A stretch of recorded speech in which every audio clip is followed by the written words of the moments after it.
Welcome to all my travelers out there. I am your host, Darren Beckett, and this is the Global Travel Podcast. For those who do not know my travel resume, I've been to 13 states, 15 countries on 5 different continents, but it is not about me. Here, we are giving you quality travel tips, insights, and recommendations on all the best destinations for ideas to enjoy your vacations. With that being said, sit back, relax, and enjoy the ride. We are all clear for takeoff.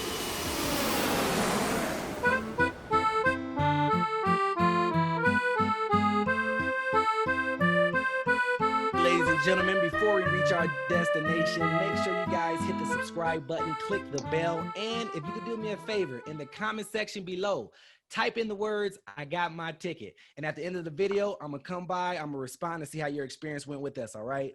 So with that being said, on today's episode, we are taking a trip to Italy. So make sure you guys got your passports, your earphones, and something to snack on. We have a very special, matter of fact, a few special guests here with us today. And before I introduce them, let me just say this. They are a family. They've been across the entire world, just about. They've been to 40 plus states and over 30 countries as a family. So I want to introduce you guys to the Wright family. So how you guys doing today? Hi, how are you? Nice to see you, and thank you for having us. Of course. How are you? Good morning. Doing well, thank you. So, ladies and gentlemen out there, we have Mrs. Karen Wright. We have Mr. Eric Wright, and then we have their son, Mr. Justin Wright. So, the way I like to say it, a family that take trips together sticks together. So that's actually cool. We got a family that travels. I love it. This is different. Normally, we only have one guest, so this is very, very different, very special for you guys out there. So let's go ahead and just dive in, get started. I guess we got to start with the parents first, of course, Justin. So if you guys, and then Eric, we got to start with Mrs. Wright, ladies first. So Mrs. Wright, if you can do us a favor, tell us a little bit about yourself, who you are, what you do, hobbies, X, Y, and Z.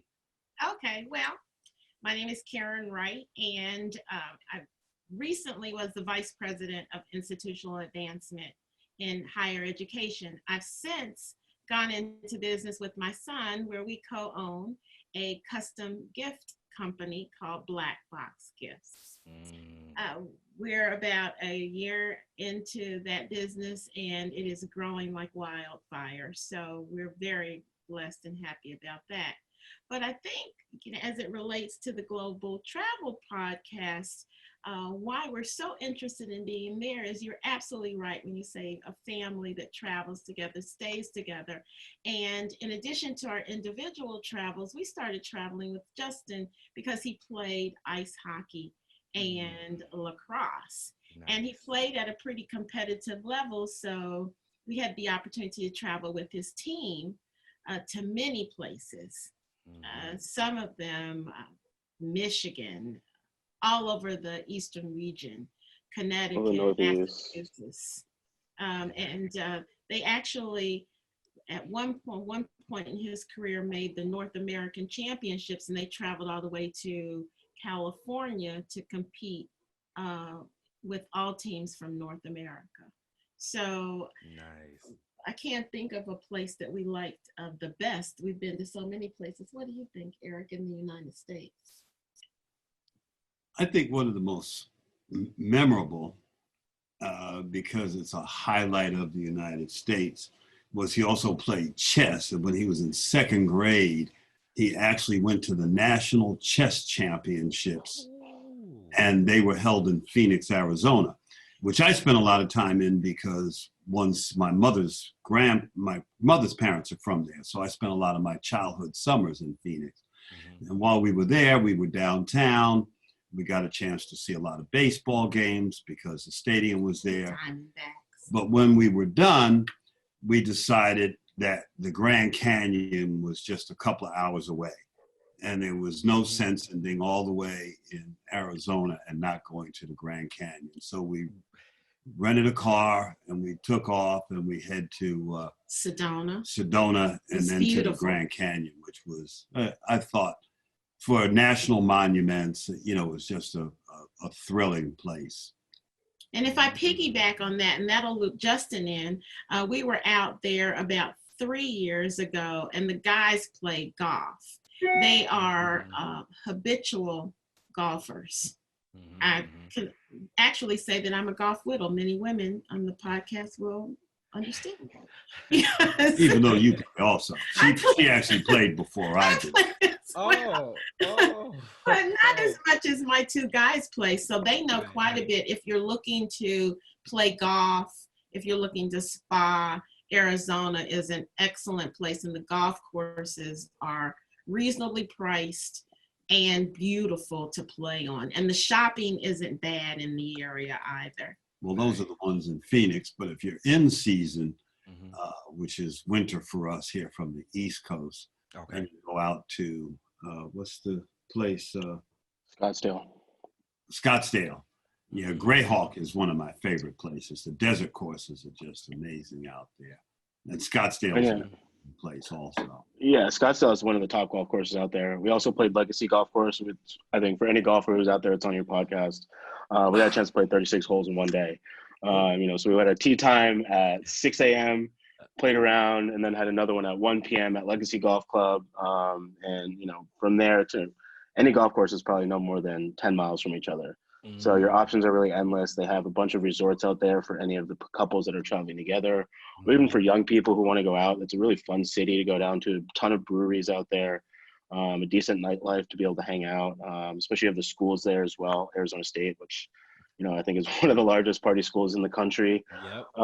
So there's just a plethora. Non-COVID. Yeah, non-COVID. Pre-COVID. Yep.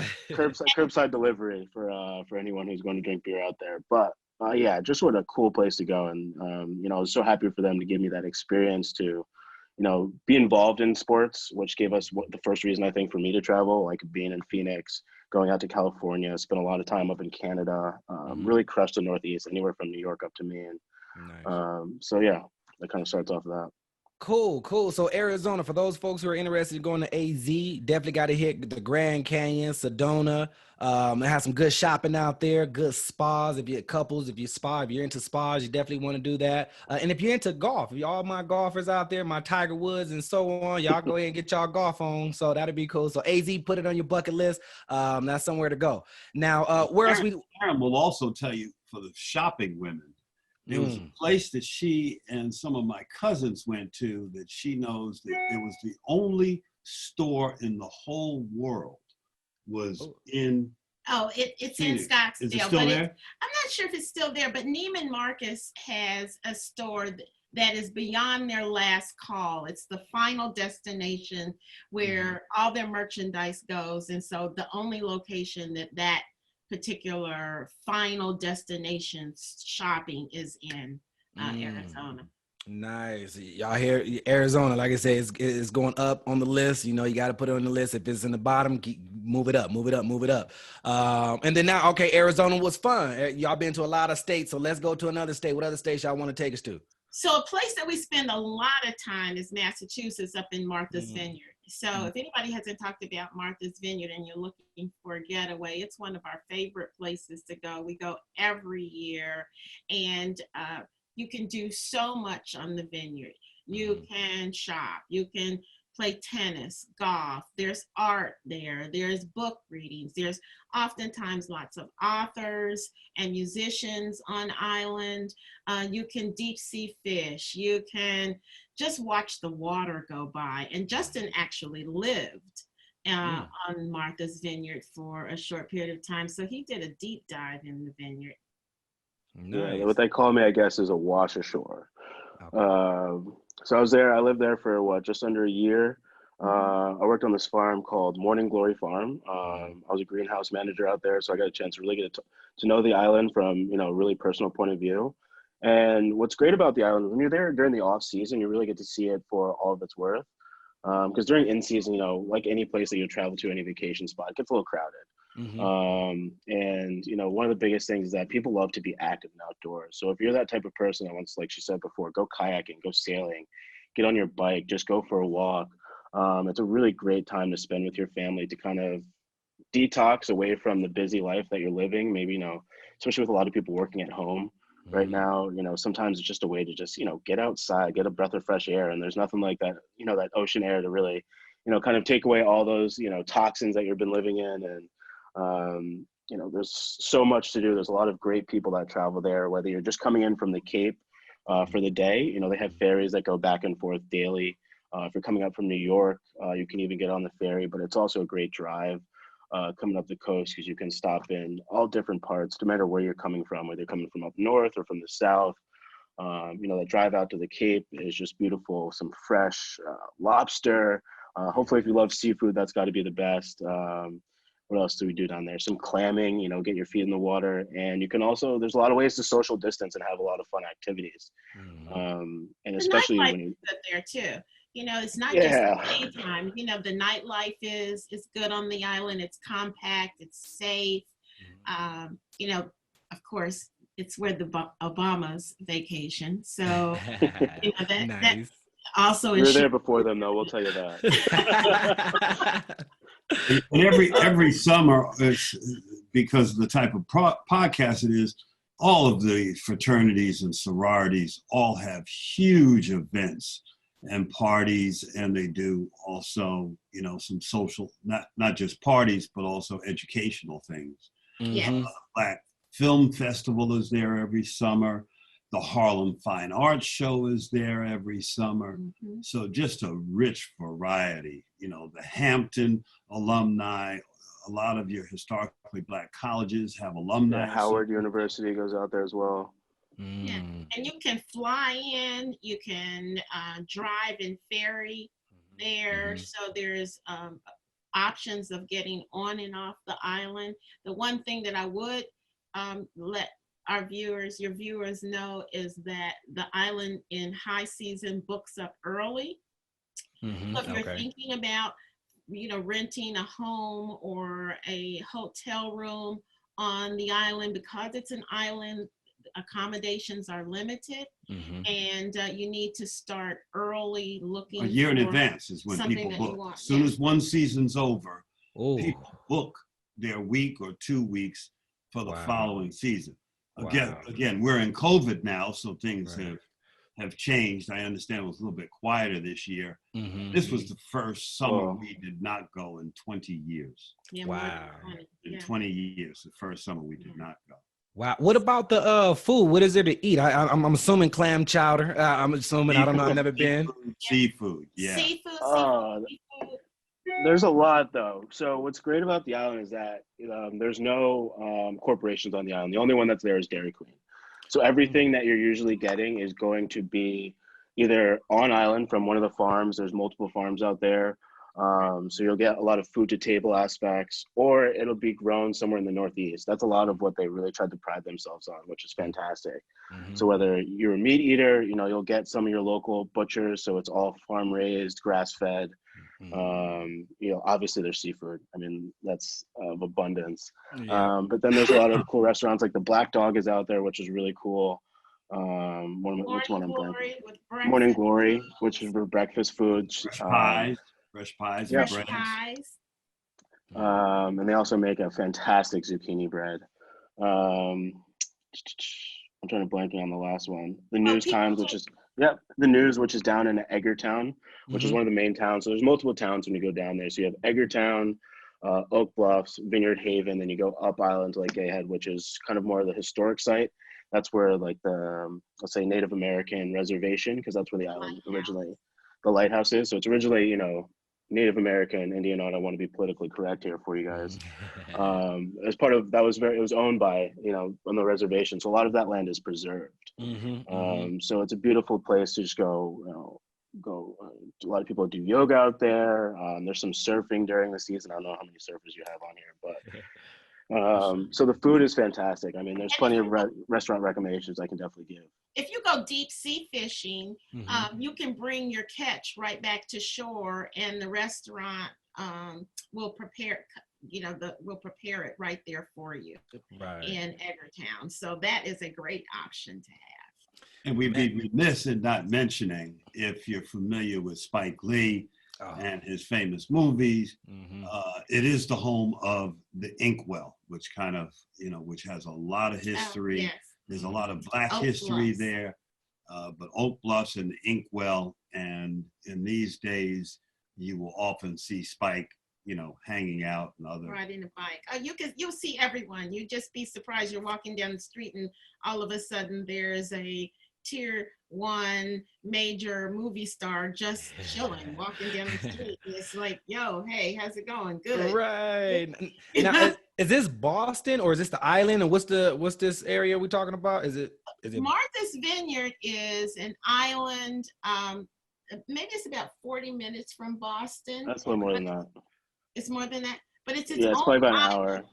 Yep. It's its own island in what is that? Is that the Atlantic Ocean? Yeah, that's the Atlantic. In the Atlantic Ocean, surrounded by the Atlantic Ocean, called Martha's Vineyard. Martha's? So all my travelers out there, if you never heard of Martha's Vineyard, it's in Massachusetts, about an hour or so. 2 hours from Boston. About 2 hours. Okay. It's just east of Cape Cod, which a lot of people know. Yeah. About 45 minutes from Cape Cod by boat. Okay. So it sounds like, man, Boston or not just Boston, but just Massachusetts in general, Martha's Island. It's this place to go. You got good food and seafood. You got your shopping, your deep fishing.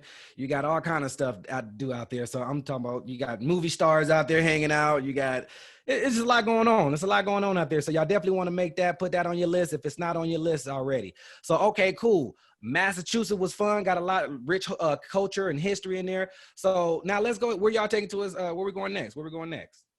How about the Adirondacks? We just got back from in New York. That's another good one. The Yeah. Adirondacks, we happen to be introduced to, not from a skiing standpoint. It's right near Lake Placid where the Olympics were. So It's great, some of the best East Coast skiing. But we like, Justin will debate that. I seen that. I mean, they held the Olympics. All right, I'm not exactly. I'm a green or a blue skier. I don't hit the black, stuff. My kids tried to kill me up there one time, but I won't tell you that story. But just a fun place, a different type of vibe. Mm-hmm. We did a lot of dirt biking. We did a lot of quads, through the outdoorsy type people. I'd say. Outdoors, yeah, you can zip Hiking. line, hiking, kayaking. There's another limited hotel accommodations, minimal type of food restaurants, but they're quaint small towns that you can get a chance to travel to. And if your viewers are African American, there's a growing interest in African Americans that help to build the Adirondacks and their life there. So if you Google Blacks in the Adirondacks, there's a couple of books that have been written that talk about who the African Americans are in the Adirondacks and the contribution that they made to the growth of that area. It's more than 800 acres of wildlife. 800,000. 800,000. 800,000. 800,000. Okay, I'm sorry. See, I was way off there, but 800,000 acres of wildlife, and it's just simply beautiful country. Wow. And that's summer and winter. Summer and winter. And it's called, what's the name of it again? Adirondack? The Adirondacks. Oh yeah, I don't even see. It's more of it's a territory. So there's a bunch of little towns in there that you can go to. Lake Placid is the most well known because that was where the 84 Olympics were, Winter Olympics. And that's just outdoorsy type for anyone who's outdoorsy, and I think for any of the viewers who are listening, I don't know where they're located, but these are all drivable places. So a lot of people who don't want to get on a plane or be surrounded by a lot of or people who don't want to be surrounded by a lot of people. Some people may be cautious and wary of that. You can get in your car and you can go to the Cape and then start making your way up to, upstate New York and the Adirondacks and, see only 5 people if you want to, but. Nah, Adirondack. So all my listeners out there, this is my first time hearing about the Adirondacks. So definitely, look it up, Google it, reduce your research. It sounds like it's a lot of fun. If you're an outdoorsy type of person, you can do some water activities, kayaking, zip lining. That all sounds fun to me. So that's a place I think I need to add to my bucket list. Okay, cool. So let's go to another state. Y'all been to a lot. So where y'all taking us next? Texas. Oh, Texas. Let's talk. Let's go. So Eric is from Houston, Uh-huh. and so we spent a lot of time in Houston, Texas, and it's hot, but there it is a lot to do there. There's Galveston, where you get the ocean and you get fishing and water sports. If you're inland, there's lots of culture around the Alamo, which is in San Antonio. There's just lots to do. Yeah, a lot of different riding too. Oh, food. The ranches that are down there. And food, restaurants. Okay, so I was told, and I feel like when you're in Texas, your whole conversation is what you're going to have for breakfast. And while you're at breakfast, you'll talk about what you're going to have for lunch. And while you're at lunch, you're going to talk about what you're having for dinner. That's exactly what happens when we go home to visit. Absolutely. So, Eric, since you are from Texas, what do you recommend? What are some of the good food spots? I hear that Texas is known for their barbecue. Now, you probably won't give me a biased answer on this one, but I'm okay with that. What state do you think have the best barbecue? Are you kidding me, brother? I mean, depending on I've heard a lot about other states, and I watched the show. We haven't had but there's nothing like some good old Texas barbecue and sausages and stuff outside of Austin. Mm-hmm. I'm not as familiar. I'm from Houston, so I'm not as familiar with Dallas. Used to go up and watch the Cowboys play. Mm-hmm. Austin is a great town. Have some good friends that are out in San Antonio. They may have frozen. Yep, I think they got it. Yep, it's all good. He probably up. That's all right. I haven't spent as much time when I get a chance to go see the family. I mean, that's exactly right. But I order catfish. I'm a catfish boy through and through. I think the barbecue is good in Texas. I think they have the best barbecue. Yeah. I hear Missouri have good barbecue. I know Memphis do. I've tried Memphis, but I hear Missouri got good barbecue themselves. I mean, I'm in Nashville right now, and I've had some pretty good barbecue down here. Tried Nashville hot chicken. I know we're changing the subject a little bit. Went to Hattie B's, which was fantastic. I know there's a few different places that you can check out, but any of the dry rub that you're getting down here has been awesome. Between here and Atlanta, I was in both those places in the past couple weeks. Okay, good, perfect. So I think we, Texas, for those folks who haven't been to Texas, is arguably the best barbecue in the United States. So definitely put Texas on your list. Get you some good brisket. I know they're known for brisket, good barbecue and whatnot. And then, I think we touched a few places in the United States. Let's go ahead and travel across seas, go international and abroad. So you guys are the pilots. I'm just co-piloting. Where are you taking us? Where are we going next? Wow. So I think all of us, and one of our really first great trips was Istanbul to Greece. Mm-hmm. And we did that trip, and we did landed in Istanbul, did all the hot spots, Hagia Sophia, where was the ruins where we took the picture, was the library. Oh, I'm not the one to try to come up with details. I'd have to go through our little list here. We got a cheat sheet here. We don't have a list. If I tried to look through the cheat sheet, you'd be for a while. We did lots of ruins, but then we did Greece and Santorini, Mykonos, Athens. Just absolutely beautiful. Like you died and went to heaven. It's beautiful. The weather is great. The people are amazing. The food is just scrumptious.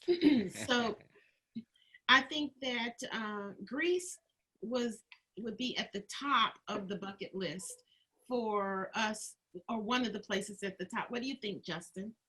I mean, I love Greece. I didn't get a chance to do Santorini, but I ventured to Mykonos with 7 of my best friends last year. And we had an absolute amazing time. You know, we rented a villa through LLB Mykonos Villas and Suites, which, you know, we're seeing the scope of everything. We got a chance to check out some of the best clubs down there. We had dinner like at Alamagoo, got a chance to go to the club at Scorpios. We actually rented a catamaran, went on the boat, and got to sail around for almost 2 hours. They got to show us all the little islands that were in between. Even just going downtown into Mykonos, seeing like the quaint little towns, like the cobblestone streets, and everyone there is just so lively and appreciative. And you know, one of the last places we went to. So if anyone's traveling to Mykonos, I highly suggest you get a chance to go to Principote, which is a beautiful restaurant, all outdoor seating. You can get like your little cabin, cabana, where you can sit down, and obviously you're getting all fresh seafood, Mediterranean style. I mean, the Mediterranean is one of the most beautiful bodies of water that I've seen, separate from being down in Italy. But you know, you can get your sunbeds. You know, you have your 6-liter bottles of wine, if you need to. But Mykonos is, I definitely say, for the younger crowds. Anyone can definitely go. But I mean, I don't know if I could say this on this podcast, but I mean, we partied the whole time we were there. Yeah, of course. And it was fantastic. We got the chance to see Diplo at one of the clubs we were there, and you know, it's one thing to hear about, you know, being in New York and everything in LA and everybody's partying, but once you get over to Europe and in Greece, you know, they're really up till 9 o'clock in the morning partying. And it's, you know, you get your espresso in the morning and, you know, maybe a little food, and you go on about your day. You go and hit the beach, nap for a few hours, grab some lunch, and, you know, go to explore a little bit. And so, yeah, I had a fantastic time in Mykonos, and, you know, so that's what I'll say about that. So what about, okay, go ahead. I was going to say, from a different standpoint, you know, obviously we're a little older, so we cruised into Greece. And so we were on a 7-day, very exclusive cruise, 150 people on the ship. So not very crowded. And so we got an opportunity to enjoy the best of the best. And then we did land excursions once we got to port and got off of our vessel, and then hired a tour guide to take us around to different landmarks. I thought that, to Justin's point, the shopping was amazing in all countries. In Mykonos, if you're a designer label type of shopper, all of the design houses are in Mykonos, and you can actually get items like with Louis Vuitton. I don't want to be a commercial for Louis Vuitton, but with Louis Vuitton, you can only get the Mykonos Louis Vuitton bag in Mykonos. So, you know, all my shoppers out there. Yeah, hype beast. There you go. Talk about exclusivity. You know, that is the height of exclusivity. So those are some of the things that great wine. Rosé all day, baby. Yeah, wonderful olives, wonderful olive oil, just and the culture itself is just so relaxing once you get out there. I mean, yeah. And then talking you were asking a question before? No, go ahead, Eric. Go ahead after you. Yeah, and talking about the cruising, when Karen first came to me and told me there was a group of friends that we had that had been taking these cruises every 2 years, and she wanted to join the group. There was an opening. They usually keep the trips between 20 and 26 people so that it's manageable. And my first quiet thoughts were, that doesn't sound like any fun whatsoever. To me, the little bit of time I get away from work, cruising, you cannot golf. Any of my vacations would always have to include daily golf. Daily. And I was going to be restricted from being able to play golf. And I went along begrudgingly. And but it turned out to be a blast. We traveled with a great group of people. There's a coordinator out of Florida. Florida. Mm-hmm. Marilyn Keemer, she has a company called Corporate Cruising, and Marilyn travels with us, she and her husband, Brian. And I mean, they're amazing travelers. They've been everywhere. And she organizes everything. And even though we're on the cruise ship, she organizes things just for our travel pod. So if we decide to divert to do something else. So for example, when we were in Southeast Asia, we were in Bangkok, Thailand. I think we were in Thailand, and there was a specific store that I wanted to go to in Thailand because I'm the person that sort of identifies where to shop.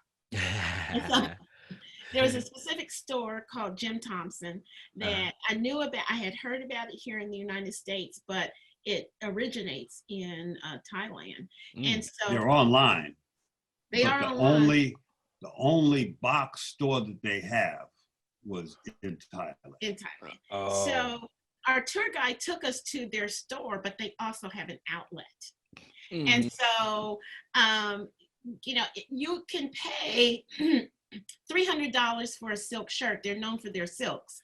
You can pay $300 for a silk shirt in their store, but if you go to their outlet, you can get that same silk shirt for significantly less. And so because we were traveling with a small group, we were able to identify that and divert our tour guide to go to the outlet.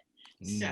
And they had the normal tours, but we were able to have our own tour guides and our own bus. In fact, folks wondered who we were because we would step off of the ship and there would be the lines for the regular tour buses, and this small Black group would walk over to the side, and we had this luxurious bus sitting there. You know, so by the first evening in the club at night, they say, "So, who are you guys? Who are you guys? Where are you from? Are you related? Relatives? No. Are you?" So You know, the normal questions. Travel group. And by the second night, it was, "What time are you guys going to the club?" Because it was a party. So, you know, it was, we just had a blast. We had a blast together, and it didn't take long for me to forget about golf. And there's other things that you can do too, but go ahead. Yeah. So what I want to just, my travelers out there, my listeners, if Greece is on your list, I mean, you got it here first. I mean, it's a lot of stuff you can do at Greece. They got good wine, good food. You know, go to Mykonos for the younger crowd and go get your party on. Water activities. The water is beautiful. It's really beautiful. So what I've heard, and then the pictures I've saw on Facebook and all different places or whatever. But yeah, Greece is definitely a go-to place. Good Mediterranean food, olives. If you're into that type of stuff, olive oil and all that. So definitely put Greece on your list if it's not already, and if it is on your list, move it on up. Move it on up. So Greece. Don't sleep. Karen kind of passed over Istanbul. And I'm not sure what current travel alerts. I think we got there right before there was a little bit of strife over there. But it was a beautiful place. And I hear it's now become parts of Istanbul. The beaches there are also beautiful. And the rich and the famous out of Hollywood, it is what we heard while we were there was the latest spot where they hang out. Where they have beach houses and Bodrum. Bodrum. Bodrum. Bodrum. It's very exclusive. It's like Turks and Caicos, you know, and that kind of island. Very exclusive. St. Bart's or you know, just Mickey Beach, St. Bart's kind of situation. And a lot of history. And was that in Istanbul when we took that little river cruise where you could actually see Asia from Istanbul? Yes. Yeah. So if you're in Istanbul in Turkey, you know, the other side of the water, so they have a canal there, the Bosphorus, and the other side, Bosphorus River, I think. and the other side of the Bosphorus River is Asia.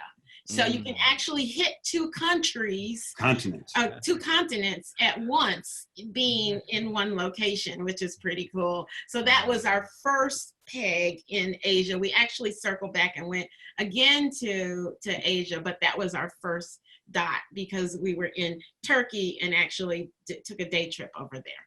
Nice. I like that. Yeah. So if you're in Turkey and Istanbul, you can take a river cruise or a canal to Asia. So you can hit two continents in the same day. That's pretty cool. And then what about the food in Istanbul? What do you guys recommend to eat out there? Oh my gosh, the food is unbelievable. So it's Trying to Indian. remember what the It's Indian, but you can get American cuisine while you're there. You know, it's a Muslim country too. What is that? boy, you're delving now. Okay, so maybe not. There you go, testing me again. That's second time, third time you strike out, baby. The food is good. We had there was nothing that really struck us in terms of, oh, we have to go back and have that dish, as if we were in other countries. That it wasn't necessarily our palate, but it wasn't disgusting. So What's the motto? The motto is try everything once. If you're going to be there and you're going to be traveling, try everything once, because who knows when you're going to be back there. Whoever knows if you're going to get that opportunity again. You may shy away from it. You don't have to do it again if you don't want to. So what we brought back, that's a good point. What we brought back from Turkey were spices. There's a whole market there that is called the Grand Bazaar that is nothing but spices. So if you want your cumin or your turmeric or, you know, whatever, you can go, and there are vats, huge vats of spices that, and the fragrance that comes at you is just amazing. And the teas are very, very good there. You know, so if you're looking for that type of experience. Isn't it Istanbul where they do like the hot coffee where they put the tea into like the like in the sand and it heats up? Isn't it in Istanbul too? Yeah. It's supposed to be really cool. Yeah, and while we were And there, it's so potent. It's, you know, there's no sugar they needed. You don't need any like cream or anything. nothing. Kind of like, I don't know if you had yerba mate when you were in Chile, you know, hot water, let it go, something like that. Yeah. But different And from it's like, and it kicks in. You're like, whoa. The mate was bitter though to me. So it was different from the mate, because the mate, I needed sugar or some sweetener with my mate, where in Istanbul, in Turkey, we didn't need that. The tea was so flavorful, like they have an apple tea that is just already so flavorful and aromatic that you didn't need anything else with it. And they serve that to you while you're shopping. I like that. Yeah. So that sounds. My mom, she's a fabulous cook. Her side of the family's from Louisiana, so she throw down gumbo, jambalaya, etouffee. I gotta talk to me, brother. Yeah. I gotta talk to her about the spices. The spices in Turkey. I'm gonna have to let her know. She'll like that, and she's a shopper too. So yes, you guys get along. Yes. And then we've been to a couple places in the United States. We hit Greece, Istanbul, and Turkey, a little bit of Asia, a little bit of Thailand, a little bit. So it looks like we have officially arrived in Italy. So we touched down, we're getting off the plane, stretching our legs, we're ready to hit the ground moving, ready to hit the ground running. So what do you guys recommend first thing to do in Italy? Grab a bottle of wine. We did have that wine in the airport when we got there because we beat everybody else there. I remember that 6 a.m. So though, I have to say something about that. Okay, I am a white wine drinker. People say this, I don't necessarily believe this, but people say this, that I am a Chardonnay snob because I have a certain palate that I enjoy. Now, you can only drink great red wine in Italy. In my opinion, the white wine was not as great. I had trouble finding white wine to drink in Italy. See, I didn't know that. I know they was good for wine. Red wine, of course. I was assuming they was both good. I mean, it depends. It depends on which region you're going into as well. I mean, so when we got down there, we flew into southern Italy. So we flew into Salerno. And so that's where we started our trip and really made our way south into Capri, Positano Amalfi, into Ostuni, and kind of made our way south. So, I mean, I think in any culture and anywhere that you're going to flying into, kind of made our way back north into the city. So what we did was we went down into Salerno, and that was right on the coast of the water, and you could see Capri in the distance. And at that point, in your first line down, just walk around. You know, breathe the air, enjoy the culture, get the experience. If you're alone, hit up a coffee shop or a little cafe, grab an espresso, sit there and listen to the people and just watch it. Because once you start to embrace that culture and you see it, that's when you can start to really live it. But if you're traveling with a group and you're doing all these things, I mean, same kind of thing. Get to indulge yourself as much as you can. Definitely try the wine, grab yourself an espresso. I mean, there are a lot of smokers in Italy, but don't recommend that by any means. And they say that southern versus middle versus northern Italy are totally different. We were exclusively on this trip in southern Italy, which to me is just breathtaking. The water, the mountains. I mean, the Amalfi Coast is just simply beautiful. The other thing is Justin spoke about Martha's Vineyard. You know, when you go to Italy, all the farms, the fresh foods, and just everywhere you went, they grew everything locally. And so the tomatoes, the spices, they made the pasta. We actually took pasta classes for making pasta. You know, the old school folk who milled the grain and then rolled the pasta and made different shapes. And we had the opportunity at one particular restaurant where you actually made the pasta, and we as a class, I think it was about 30 of us on that trip. This was a bus trip, by the way. This was a little bit different. Okay. So it was a little bit crazy because it was every day or two you were packing up in the hotel, and as opposed to going back to the cruise ship. But it was interesting. It was interesting also. And that region lent itself to it, you know, to be able to move around back and forth across. That was a beautiful place. We were actually in Puglia, which is southern Italy, just like south of Ostuni. And I believe it was actually, they were a farm, if I'm not mistaken, as well. And so, yeah, we got a chance to make focaccia bread. They showed us the steps of going through it, also the steps of growing the grains and how much goes into it. I mean, like any farm that you go to, whether you're growing wine, making cheese, whether you're a cattle herder or, you know, any sort of farm. So that was awesome. But I did kind of just want to backtrack and kind of take you through our trip a little bit and kind of like what our itinerary was. So we did fly right into Naples and transferred into Sorrento. And a lot of people travel to Sorrento or like sightseeing Capri, because in August is when like all of Italy pretty much shut down and everybody takes their vacation. And Capri is kind of this like exclusive little island just off the coast of Sorrento that people travel to. So that's where you see some of the pictures and the wooden boats and the yachts that they're traveling to. Some people fly in on their helicopters. And when you're traveling around, you can see all these beautiful, beautiful homes, mansions on the side of the coast that are looking down at, you know.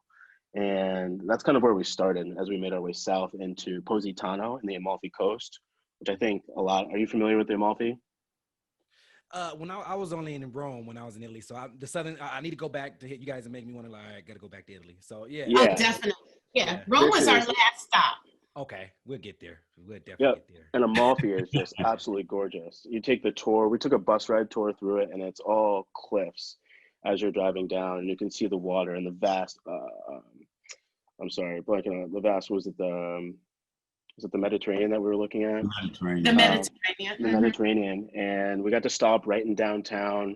You go and tour and see everything. There's obviously nice little shops that you can go into. There's a beautiful Raleigh Chateau, which is there on the coast as well, that you can visit. So Raleigh Chateau tell them it's a hotel chain of the most 100, the most wonderful hotels in the world. It's a high-end hotel chain.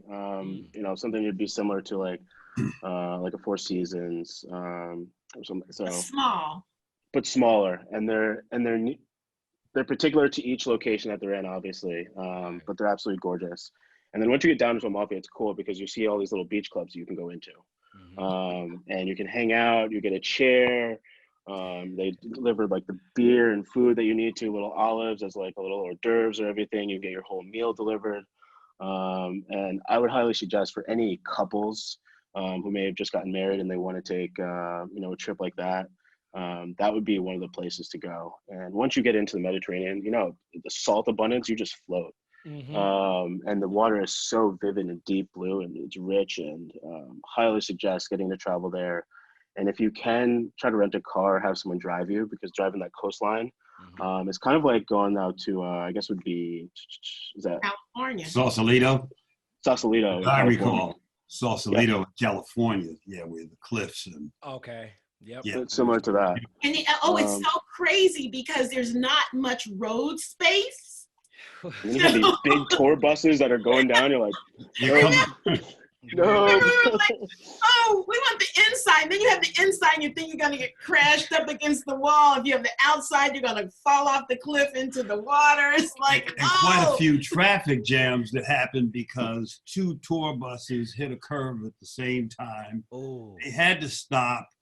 And then numerous times, folks had to get out of their cars and direct traffic for people to back up so the buses could back up because you couldn't make it at the same time.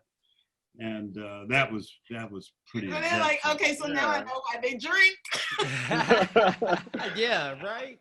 That's or maybe crazy. it was because they were drinking. That too. That you probably had a few little wine glasses and whatnot. So let's see here. Now, out of curiosity, do Americans need not passport, but a visa or any restrictions as far as that? Yes. Depending on how long you're there for. Mm-hmm. I think it's Well, over you definitely 90. need to travel with a passport. Yeah, no, but for visa, I think it's if you're going to be there for more than, I think it's 90 days. 90 days, that's correct. You're going to need a visa. And for anyone who's traveling, especially for younger people, look for a student visa because it makes it a lot easier to get approved and get in there. One thing that we actually did when we were in Argentina, I don't know if you can do this in Italy as well, is that, we would go over to Uruguay. I'm sorry, just Uruguay for the day, have our passport restamped, and then go back to Argentina so that we didn't have to get a visa. So, every 90 days, we would take the ferry boat ride over. It was like 45 minutes, get our passport restamped, and then go back to Argentina when we were there because I was there for about a year. And that's one of the cool things about, being with like long-term travelers, people who are there for the ride. Right. They teach you the ins and outs and the little tricks of moving in and out of countries, how to bypass, those little things. I don't think it's legal, so I don't have to worry about that, right? Yeah. But I think one of the things that's important too is about exchanging your money.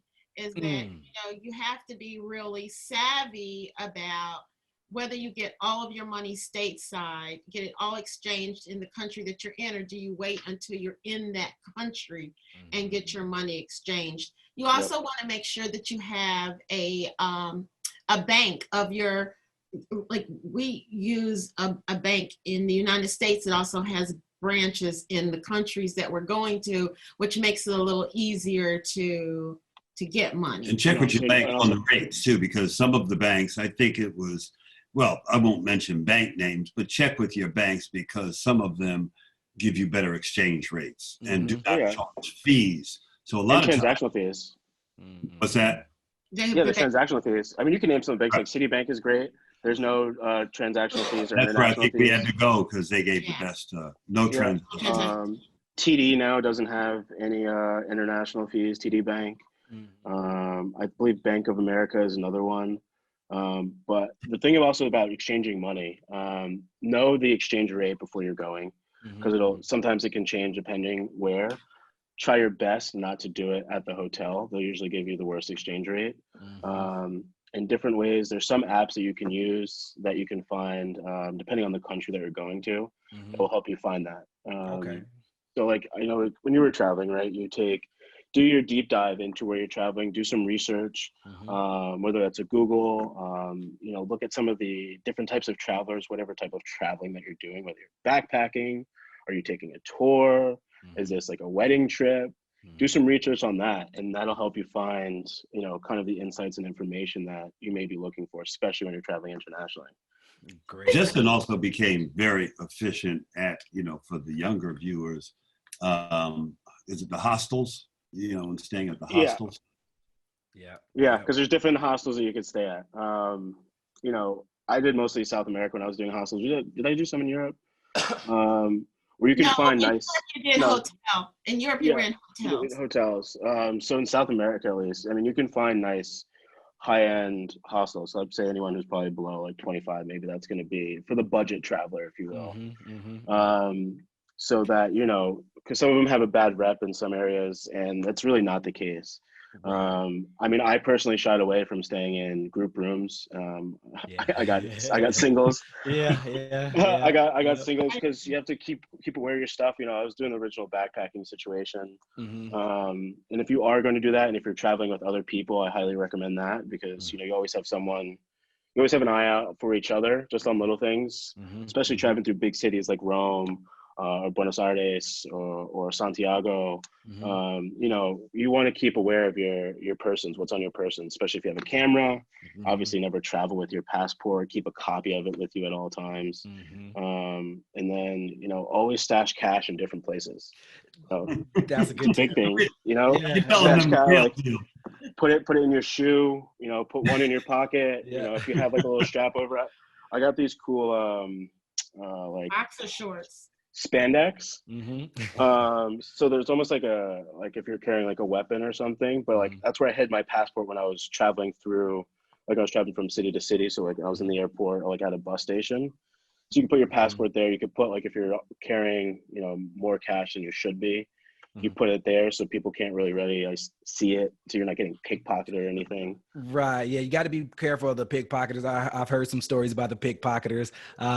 But yeah, me personally, if I put money in different areas, I forget what areas I put them in, and next thing you know, I may wash my clothes and all the money get washed. So I don't know. You can make sure you remember where you put all your money. That you might want to make a list. But Yeah, but don't yeah, leave that list out. Don't leave that list out for someone when they find you. yeah, you're right about that. You're right about that. Is your medications. You know, when Mm, you're traveling, if you need aspirins, if you get sick at all, you know, trying to determine where to go to get. If you're coming from the United States and you're used to Advil, you may not be able to get Advil or Aleve, you know, in the country that you're in. So you mhm. want to make sure that you pay some attention to, you know, the medications that you either travel with, or, you know, in that country what an equal exchange is and what an equal medicine might be, Mhm. not Yeah. just your prescription medicines. That's great advice. Great. So these are all great tips. So if you guys are listening, make sure y'all taking notes. These are true travelers that we're talking about. So they know what they're talking about. You want to Yeah. pay attention. And then let's go. What else in Italy? I'm still. You guys got a lot to go to cover in Italy. What's going on? Definitely. So where do we leave off? Where we were? The We the started. buses the buses got in a Oh little yeah. So we. accident on the Yeah. So hill. so once you leave Amalfi, what's great about southern Italy, it's fairly easy to travel. Mhm, Whether if you're going to be on a bus or if you're able to rent a car, mhm, especially if you're traveling south. From there, we kind of crossed the southern part of Italy, went from the east coast to the west coast. So we went from like Sorrento to Bari, or the Bari region, mhm, and got the chance to see Pompeii.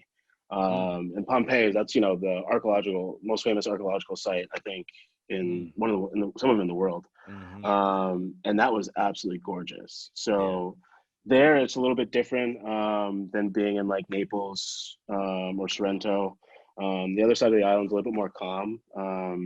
Was in Bari where we went to like that little town on the water. We got a chance to go swimming. People went shopping. Yes, it was. And the other thing, and I think also in Bari, there's the remains of Saint Nicholas. Yep. And when you actually see the statue of Saint Nicholas, of course, you know, Southern Italy is a very religious country. So when you actually see the patron saint, the Yeah, and Saint the Nicholas Byzantine patron saint, church and everything. Yep. he's a person of color. Oh, So didn't that know was that. really sort of, you know, a mind-blowing, Yeah. you know, thing for us, that the real Saint Nicholas is a person of color with woolly kind of hair, Yeah. you know. And So and wasn't he the image who inspired Santa Claus as well? yes, so that's the image that So inspires Santa Claus. Yes, so it's interesting We when you don't know talk where things with the change. translation guy. Western Right. civilization. That's Mhm. the Uh, beauty of travel. And that is why people have to travel, because it opens your mind up to so many things that you if you don't travel, you don't get a chance to see and understand. So Mhm. not just the food, not just the exchange of money, not just the land, but the cultures, you know. And so they were very respectful to people of color who were traveling. I thought that they were very kind, as opposed to some other countries that you might go to. You might find that there's a little bit of ambivalence. You know, when you're in southern Italy, people are very warm and welcoming. Everybody speaks to you. You know, you speak. It's a great exchange of, you There feel you go. Grazie. familiar. Grazie. Yeah. Grazie. A lot of that. And Yeah. Bari is also, like, that part of southern Italy is also known for the olive oil farms. Okay. So I would highly suggest that when everybody's traveling down there is going to an olive oil farm and doing a tour and a tasting. Yes. And there's so many different types, because I learned so much on this trip of, some are coming from Greece, some are coming from Spain. Right. But you have to look at the back of a label, because the ones that are truly from the Italy, from southern Italy, like from Bari, for example, they'll have a stamp of approval. Whereas other olive oils you may get are going to be mixed and blended from Greece and Spain. And you're not necessarily going to get the quality that you would be getting. And you obviously don't want to be cooking with it, because it reached temperatures, I think, of like 175 degrees, or 100, whatever. I think it's about 175. That it actually burns it, and it ruins the food itself, and it ruins the taste and the flavor profiles that you're looking for. So that's one thing for people to be looking out for. One thing that you can use as a substitute for any cookers at home is definitely the avocado oil, which amounts to being used at those high heat levels. Wow. And if you haven't, if you don't have any idea about how to go about booking your tours or what to see, TripAdvisor isn't the only place that you can go. You can sort of go to tours by locals. And that's what we use almost in every country that we go to. And you really get a good flair for the inside workings of a country, because the person is local and they really may take you and tell you about things that are sort of off the beaten path. And that's what I would say stateside. Don't hesitate to reach out to a local travel agent. See what their specialties are. A lot of people forget that they exist because we're in this digital age where you have access to tons and tons of information which you can readily identify. But there are tons of travel agents out there who work and know and have traveled to these areas and have information that you may not be privy to. So that's one thing I would definitely highly suggest. And don't forget about them. And you don't have to pay them extra.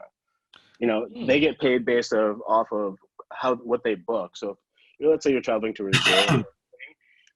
They get paid by the resort, for example. So you're nothing's coming out of your pocket. So you basically have a concierge service at the end of your fingertips for no extra cost. Oh, little plugs, little travel plugs that you guys can pick up on. Now, how was the language? Like, is it only Italian? Do they speak English, or how do Americans get around? Prego, grazie. No.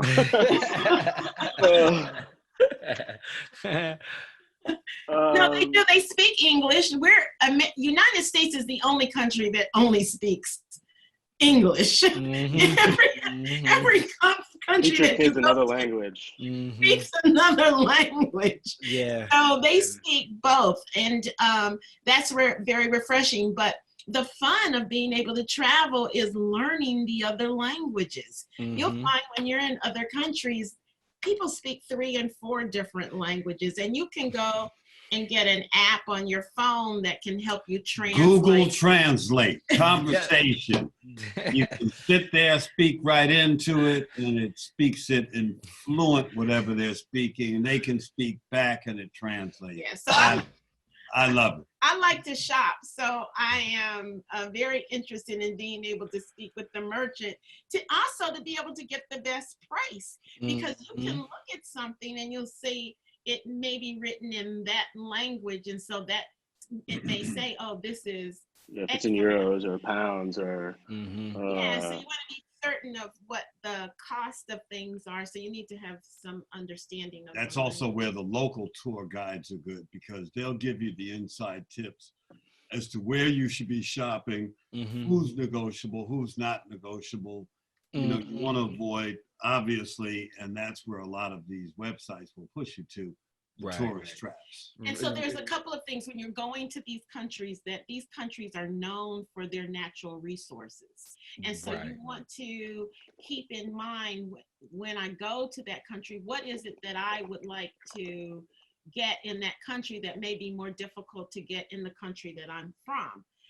When you're in Capri, Capri is known for their coral, and the coral is beautiful there, but it's very difficult to get somewhere else. So you want to seek that out. When you're in Capri, they make beautiful lace items. So you might want to look for that. What are you gonna say? And don't forget about the leather in Italy. They make all handmade shoes, belts, handbags. I mean, we'll get to that in a little bit. I don't know how much time we're working with, because we did get a chance to use it. But when we were in Rome, I mean, that's what the leather was known for. We went to the whole street. We'll get to there. Okay. Yeah. I think the other thing I just wanted to talk about Bari, just because it kind of hit me a little bit. They have these little coastal towns that you can go to, and in the back of my mind, I made a little note. It's like this is another kind of relationship thing where you go and there's like these little, kind of like in Mykonos, little towns right on the water that you can see, little shops, little restaurants where you can sit out, 2 seats, wake up late, have a little espresso, go down to the beach and go jump in the water. So yeah, Bari is a really cool place that was kind of unexpected on my list. From going to Southern Italy. Cool. What other places did you guys go to? Let's keep going. I'm fascinated. Italy. We did a mozzarella farm where we saw them make mozzarella. Oh. And they, really tied it up, and the women were in there cooking. We did. Justin talked about the olive oil. Oh, we did the farmhouse wine tasting at the winery. Yep. Was that in Lecce? No. Oh no, that was in. Where you met the owner and the owners. That was in Sorrento. I mean, anywhere in Italy, I highly suggest going on a wine tasting wine tasting and doing a tour. But we did, in Sorrento. We got a chance to go to the owners. I mean, this guy has been it's a vineyard that's been in their family for generations. And a really old school. Rustic vibe that you got from the owner. So we came in, we sat down, they prepared a full meal for us. There was oh my god, just blanked on his name. We had a sommelier. So we paired each of our meals, each dish that we had, with a different style of wine, whether it was I think a bit of Barbaresco. Barber d'Asti, and every different style that was grown on their farm. So it was all their own wines. And he went through and was very specific about the flavor profile, the year that it was produced, how long they've been growing those grapes on the land, talking about even the producer and what he did to came up with maybe some sort of blend. And it's really cool when you get to see a somm or sommelier in his presence and giving his speech and talking about the wines. You're like, oh yeah, that's good. I don't get any of that, but it's delicious. and of course they offer it for sale. We bought a lot of wine while we were over there. We bought a lot of wine, a lot of olive oil. But yeah, so that was really. Oh, and in Italy, they're known for, what was that drink, the after dinner drink, the limoncello? The limoncello. What's the other one called? Not the aperitivo. The one that tastes like licorice. Oh yeah, but the limoncello, I think we had almost after every dinner. Limoncello everywhere, every day, everywhere. So a couple of things about the boot that was really good. Definitely the limoncello, and everybody makes a different one, from a cream to a more liquidy. And then there was another thing that we had. Oh, the flowers. So we stopped at a place that made perfume, and my gosh, that was incredible. The flowers were just magnificent, and they were vibrant. And then you could go in and you could select a perfume and choose a perfume that matched for you specifically. So it smelled different on different people, and they had home fragrances, candles, the whole selection of from these scents, and you could actually see how they were making it from the flowers. Mm-hmm. Greece was like that too. Mm-hmm. The flowers in Greece were just spectacular. Like London, I think flowers in London are pretty as well, but the ones in Greece and the ones in Italy are above and beyond. I think people think about pasta and spaghetti or pizza when they think about Italy, but the food in the southern region, which they call the boot, is more homey, more earthy, more it's mostly farmlands down there. Farmland, farm to table type food. Nice. So you have a different texture, different taste. It isn't, and it's more of a tomato base. I thought it was more tomatoey based than. There was a lot, yeah. Then what was also cool was the different. There's so many different styles. We don't know about northern Italy. So. Yeah, but I thought it was more tomato based than it was an Alfredo kind of based food. Okay. And now, Jessica, what was you about to say? There's so many different styles of pasta that they made. One thing that we saw, I think when we were in Bari, we saw the women making the pasta fresh in the morning. They're sitting outside, just like in New York or anything, and they had a little table. Everything was being cut up, and then, the same way you get to make it at home, but they were making it by hand. Put it in the bags and then selling it right there. And that's definitely what we saw a lot of in, more southern Italy than when we were up in Naples and Rome. Was that family style esque, which I think Italians have always had that grasp in general. But not also you'd see that. So the older women would be making the pasta, selling right down the street, and then you turn around, there'd be the fishermen in the truck selling out the sardines and whatever fish they caught that day in the back of the day. It's only 9 o'clock in the morning. I'm like, what time did you get out to catch this much food? Yeah, early. They get out and crack it up before the sun come up. I know with fishing, you got to get out there early or super early. Yeah. What's the weather like out there? What time of the year do you guys recommend? What was the weather like in Italy? When were we there? So we were there October. Fall, weren't we? Yeah, we were there in the fall. We went in October, and we were there October for 14 days in October. And the weather was beautiful, except for one day. I think when we were in either Lecce or Trulia Valley, it rained. And so it was rainy and cool that day, but for the most part, the weather was beautiful. Now, our particular tour to Italy, our travel was a land tour, and so we did a lot of walking. So I would suggest, if you're going to be, more than 15,000 steps a day.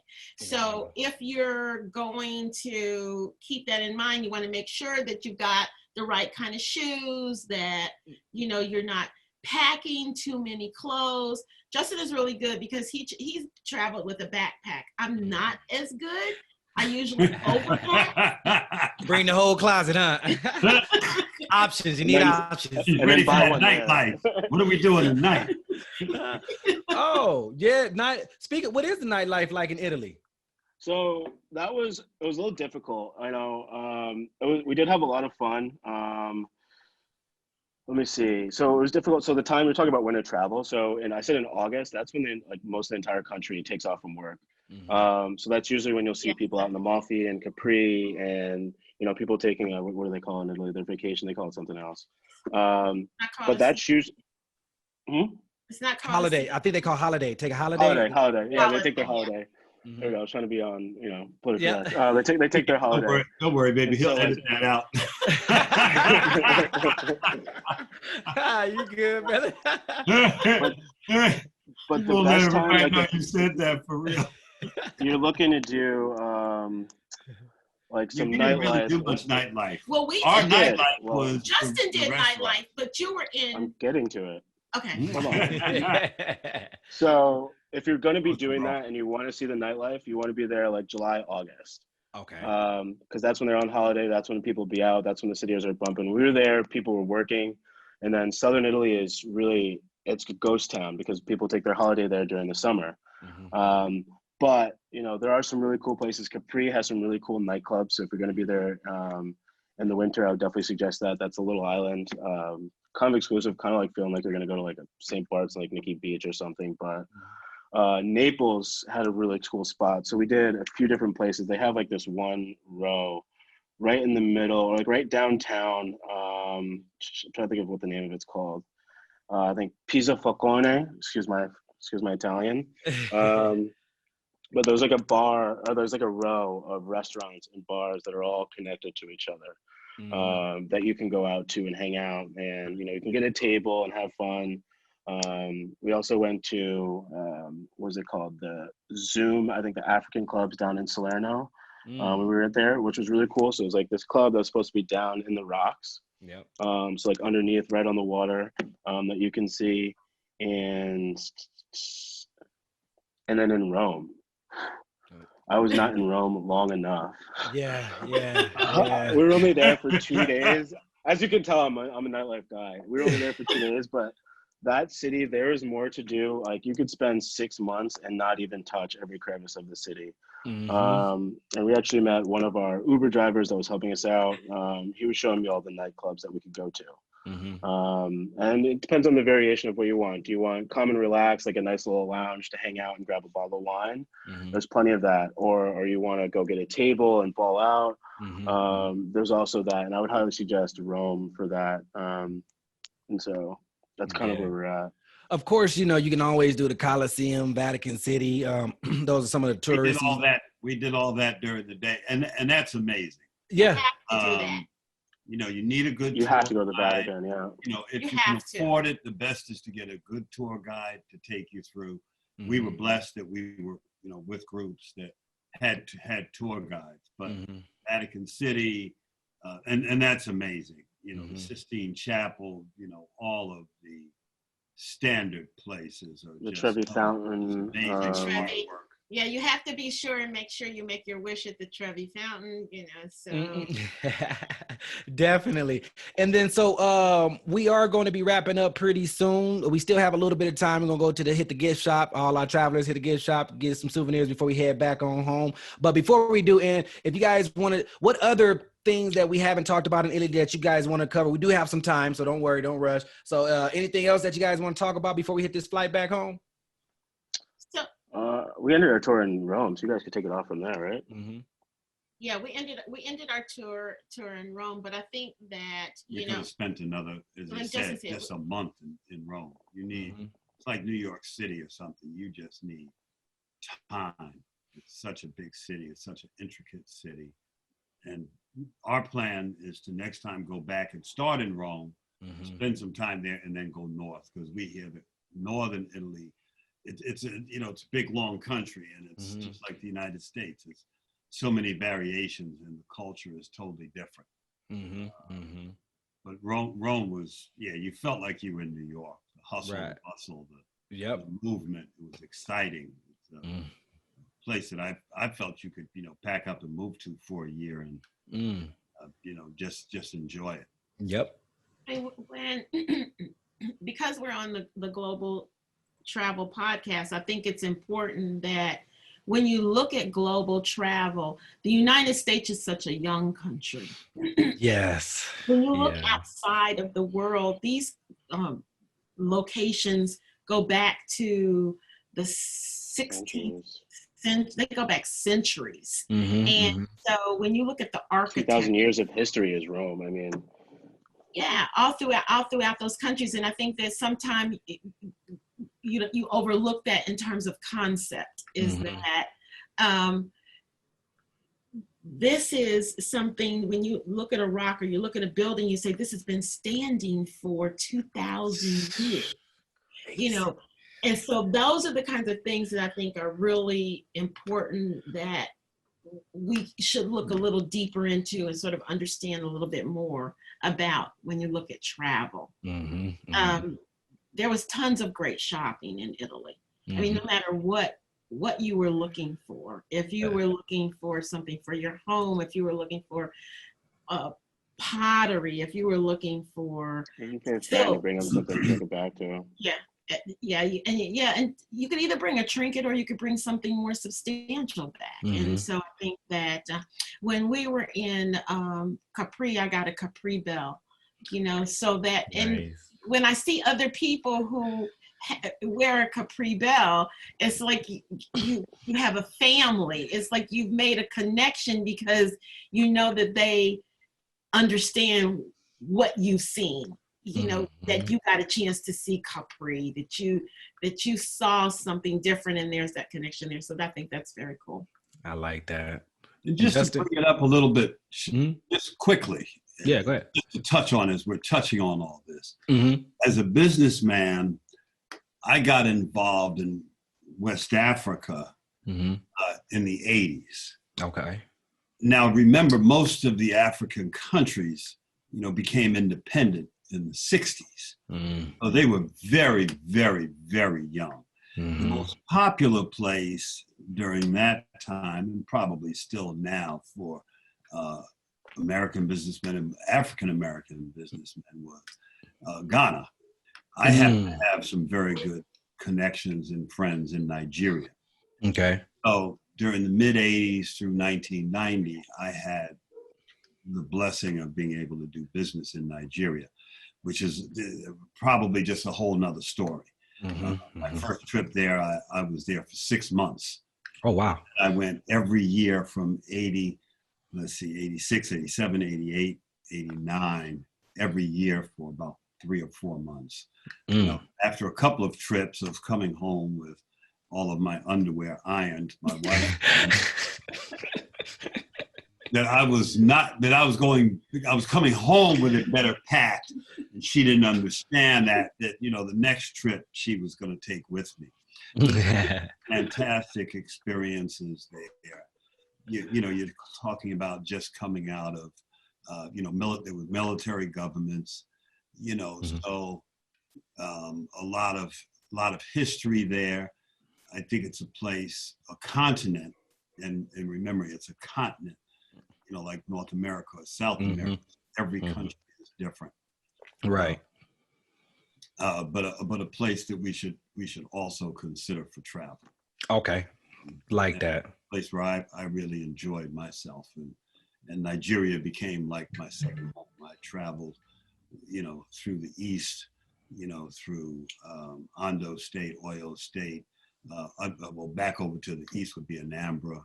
Travel to the north, Sokoto, Jos.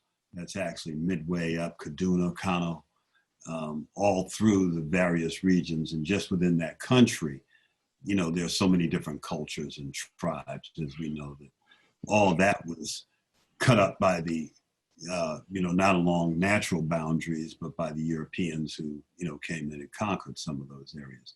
But another, time, would like to spend some time. But, as you consider travel plans, I think that Africa and West Africa, which I'm most familiar with, is a place that, we should all consider because, as you go through Europe and, there's a lot of history there and,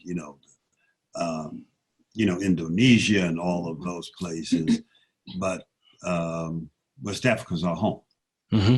Exactly. That's just home. Well, we saw a lot of it too in Bahia, when we were in Bahia. In Brazil. But I remember, just like the travel through even Nigeria, I remember when I was a little boy, and I guess they still have them now, when you go in the barber shop and have all the different haircuts you can get. And looked at the different people, you say, oh, I know somebody that looks like that. Yeah. All it was different tribes. Yeah. When I was in Anambra, which is on the East Coast, I learned that that's where some of the fairer skinned folks were. Right. Because that's where they came and they colonized first. And that's where some of, a lot of the intermixing was. So you had lighter skinned, when you got further north and into the interior, with the darker. But you would see folk and I can remember seeing people that looked like Karen and her family. This is amazing. This is amazing. Right. Karen, if I was to trace your history, I know just where I was. I went over, thin nose, thin face, Fulani, which was a tribe that was, nomads. Uh-huh. A very, very big tribe that covered more than just northern Nigeria. Mm-hmm. I put on traditional garb, which I wore over there most of the time. Most people thought I was fooled, when I put on the traditional, northern. But I think we anyway, just set ourselves up for part 2. Yeah, that's what it sounded like. That's what you beat me too. I was like, well, we're gonna have to that's a lead in for part 2. But I didn't want to, talk about all this European history and and not mention, Mm-hmm. travels. We should look at the motherland also.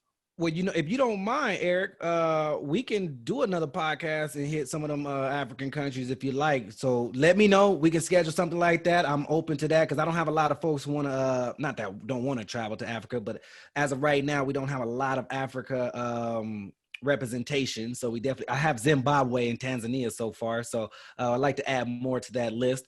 And then before we head back on to our home airport, Justin, any last things about Italy before we get on this plane back? Enjoy all of it. Enjoy see it. I didn't think it's necessarily Italy in general, but we like to talk about global travel as a whole, right? I think it's kind of the topic of discussion over the last bit. I'm one of those type of travelers that likes to indulge and engage in everything. Really take it from the grassroots aspect, immerse yourself in everything.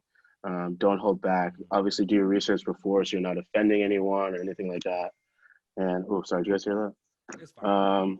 Oh yeah, that's one of the biggest things, and one of the things that I took with me to Italy was immerse myself, and understanding the culture, everything that they had to offer, and each different region provides you with something different. Whether you're in, was it Sorrento, down in Ostuni, which I told you was like the farm area, or we're back up in the city in Naples and Rome. I really highly suggest everybody getting a chance to see all of that. So thank you for your time. I really appreciate it. Hopefully, give some words of wisdom to some people, and hopefully they find some new trips. Yeah, man, we got a lot of rich information here. So to all my travelers out there, it's time to head back home. We have a flight to catch. So hopefully y'all got a lot of good information about Italy and other states and other countries as well. So make sure you guys, definitely watch this over and over if you need. Get some more. It was a lot of information, so you might have to watch this more than just one time. So that's really cool. Make sure also we actually have on our way back home to our home airports, we have one more segment. It's the lightning round. Now this is going to be a little different since we have 3 people. We normally have just one. So the lightning round, I'm going to ask you a list of questions and you have to answer them as fast as possible. And you can only use one word answers. So this, like I said, it's a little different. So how we're going to do this, Mrs. Wright, you ladies first, so you'll be the first one to answer, and then Mr. Wright, after she answers, you'll be the next. So I guess you got some time to think a little bit, Justin. So you got a little bit of time to think. So fair. I want to make it fair though. Life isn't fair though, right? If you want to make it fair, then let me go last. This is how Dustin first, then Karen, then me. We're gonna do it like this. So everyone's gonna have turns going first, and I don't know how your screens look, but we're gonna go kind of like that. So Mrs. Wright, you'll be the first one to answer the first question, and then Mr. Wright, you'll answer the second question first, and then Justin, you'll answer the third question first, and then we'll kind of go like in a little rotation. I don't know if you guys will get it, but it's the first time I'm gonna try it. So let's try it. So y'all ready? Yes. Let's do it. Let's do it. So, and I even call out the name. So, okay, Mrs. Wright, what is your favorite airline? Delta. Mr. Wright? What's that one to go? I didn't say that fast enough, did I? It's all right. I'm thinking of the name. The one we took over to Dubai. I don't know. Say anything. The one we went to Dubai. I forgot. Oh, Emirates. Emirates. Okay. Emirates. Okay. Mr. Wright, Papa Wright. Mr. Wright, what is your favorite hotel or hostel? Hyatt. Rilo Chate. Excuse me. Justin. Four Seasons. Okay. Now, Justin, you the first one on this one. What's your favorite state? New York. Mrs. Wright? Connecticut. Mr. Wright? I love New York. I'm a New Yorker. Justin. Mrs. Wright. What is your favorite country? Ooh, I don't know that I've been there. It's okay. Say it. I don't know that I've been there. Just say it. Just say it. From where you been? From where you From been? where I've been. Thailand. Mr. Wright. Without question, France, and in particular, Monte Carlo. Nice. Justin. I mean, I love Greece. All right.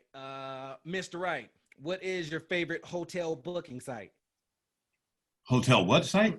Booking. Hotel booking site. Travel. What, Mrs. Wright, what's your favorite hotel booking site? Our agent, Marilyn Keemer. There you go. Good. Justin. I use this app called Hopper. That's a good one. Justin, what is one thing that you must bring with you on all of your trips? Headphones, sunglasses. Mrs. Wright? Money. Mr. Wright. I would say golf clubs, but not anymore. That's a good one. Money was probably the right one. Money, yep. And then a couple more. Now, Justin, we'll start with you. What other state that you haven't lived in already would you like to live in? California. Mrs. Wright? California. Mr. Wright? California. And then, all right, Mr. Wright, what other country would you live in? I would say England. Mrs. Wright? France. Justin? I think England too. So one last question for you guys. What is your favorite travel podcast? Global Travel Podcast. Travel Podcast. Good answer. Nice. So perfect. Thank you so much, you guys. The Wright family, amazing job, much appreciated. I'm sure our listeners and our travelers got a wealth of information, a wealth of knowledge on what to do as far as travel, go to Italy. And if you guys want some more information, I can leave their social media in the bottom on the video, so you guys can just have access. You have more questions, pick their brain, and whatever it is. So you guys have access to that. And then also, we are about to reach our home airport.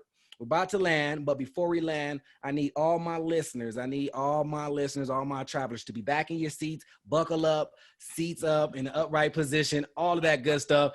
And so before we land, before we touch down in our home airports, we can start off with you, Mrs. Wright. We're going to have one last piece of travel advice, and we'll start off with you, Miss Wright. Always have some food with you. You never know when you're going to be stranded in an airport or what might happen. So always carry a little bit of food. Great advice. Mr. Wright? Just enjoy the moment.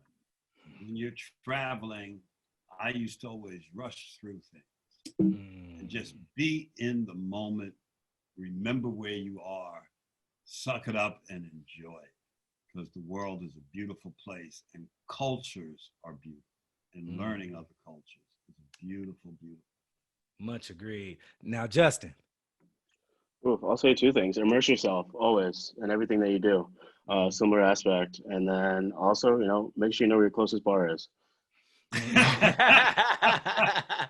That's a good one. That's good. Great tips. All my travelers out there. Hope you guys enjoyed yourself. Thank you for flying here with us at the Global Travel Podcast. We're now safely landed. You can unbuckle your seatbelts, grab your belongings, and exit the cabin. With that being said, you guys, thank you and see you on our next trip.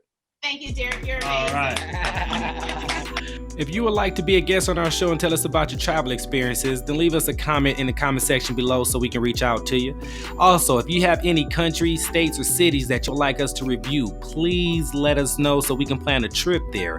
Lastly, if you got some good value today and liked our podcast, please hit the like button and click subscribe so you can travel with us again next time. So subscribe right now because you don't want to miss the next trip. With that being said, over and out.